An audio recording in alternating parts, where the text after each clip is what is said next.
Vous êtes de retour à Entre nous sur les ondes de TV Rogers et le 5 décembre prochain, il y a le tout premier gala Latino 2014 et on en parle avec le capitaine Milton Hoyo qui a parti de cette initiative qui vient du Pérou, tu me disais, Milton. Oui, voilà. Ça a commencé au Pérou, donc explique-nous comment ça fonctionnait là, justement. Ça a commencé l'année 2013. On a commencé ce projet avec des amis latino-péruviens pour ramasser de l'argent pour aider les personnes pauvres dans mon village. Des personnes plus qui sont handicapées et plus en particulier qu'il y avait le syndrome de Down. Des personnes qui sont oubliées et on a dit c'est le bon moment de faire des bénévolat. Parce que tu nous expliquais que ces parents-là qui avaient les enfants avec le Down Oui, syndrome... malheureusement, c'est sont enfants qui sont oubliés aussi. Ils sont gardés à la maison, sont personnes qui ils sortent pas, sont comme des petits animaux. Oui, ils sont un peu encagés, là, c'est ça? Et on a essayé de garder le même nom. Ça s'appelait Encuentro International Marcona, c'est le nom del village. OK. Et on a fait le 2013, maintenant on va faire 2015 pour février, parce que c'est l'été là-bas. Et l'idée, c'est on le fait chaque 12 ans, mais le but, c'est de le faire chaque année. Mais le fait, c'est difficile de trouver des commanditaires. Donc, en ce moment, c'est aux 2 ans, mais au moment, c'est 12 ans. Pour le futur, on le fera chaque année. Et vous avez importé finalement votre concept. La même idée, sinon que la différence, c'est Encuentro International Latino, porque il y a pas mal une vingtaine de pays latinos, pour avoir les mêmes principes ici à Ottawa, comme capitale du Canada. ¿No? C'est avoir les mêmes principes, la même idée. On a gardé les mêmes noms, ça change. On l'a adapté ici. Oui, c'est là, c'est le but, c'est avoir des choses bénévoles. Des personnes qui besoin vraiment.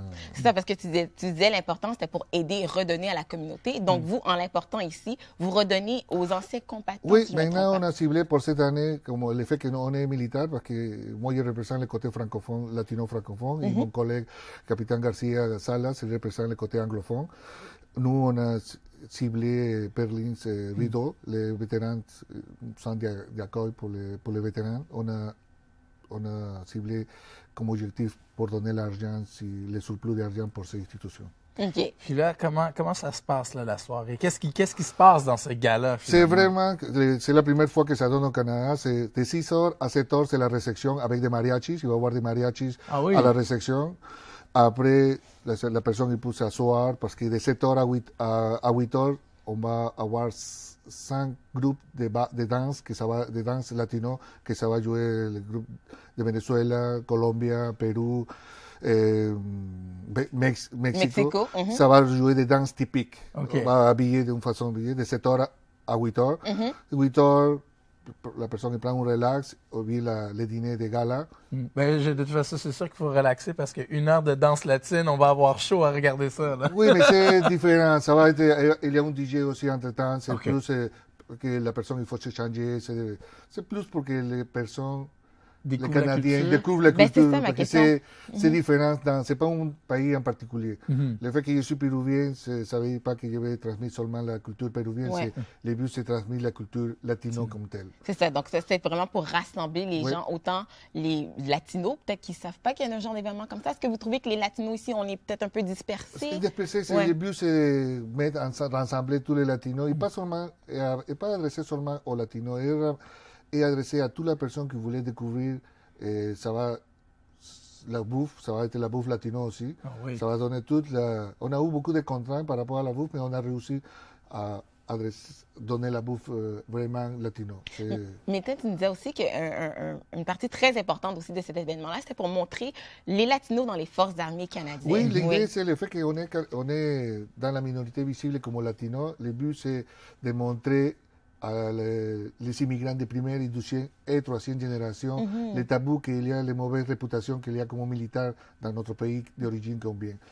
Le but, c'est ici, on est des professionnels, on est une armée différente, une armée plus professionnelle par rapport à autres armées de différents pays. C'est ça qu'on essaie de donner le message.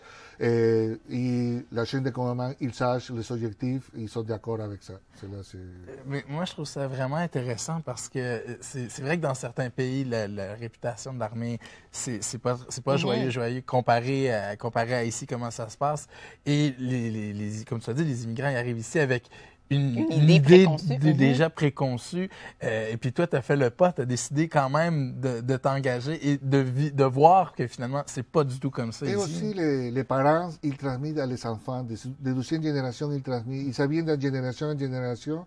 Les choses qu'on a vues, c'est qu'au moment donné on a vécu aussi ça fait 7 ans que je suis me joint dans l'armée, dans la force. C'est pour ça qu'on essaie de montrer que c'est vraiment différent. Effectivement. Là, pendant la soirée, bon, évidemment, j'imagine que les militaires sont invités, la communauté latine, on veut qu'elle soit présente, mais est-ce que moi, je pourrais me présenter? Oui, ils sont invités tous. Et il y a vous pouvez chercher sur la page web, c'est Encuentro International Latino 2014. On pourrait acheter les étiquettes sur Eventbrite. Il y a 4 choix. Il y a choisir la viande, de poulet, végétarien. Et il y a un choix pour la personne qui ne veut pas manger parce qu'il voulait seulement la danse. Ouais. Il y a un choix parce qu'il y a des personnes qui ne vont pas s'adresser un petit peu plus tard. Ils pourraient seulement profiter de la danse. Et ça va jouer la salsa, bachata, merengue, tout le... Oh là là! On va danser!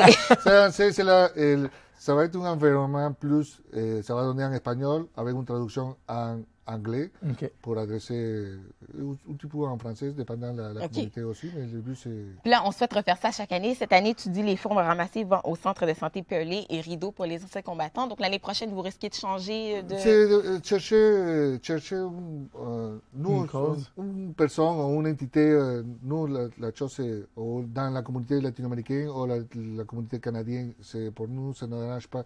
La chose plus importante, c'est que ça commence l'activité communautaire. Parce que l'année prochaine, on a en tête de faire le Canadian Latino Heritage Month. On aimerait faire un mois de latino vraiment. Oui.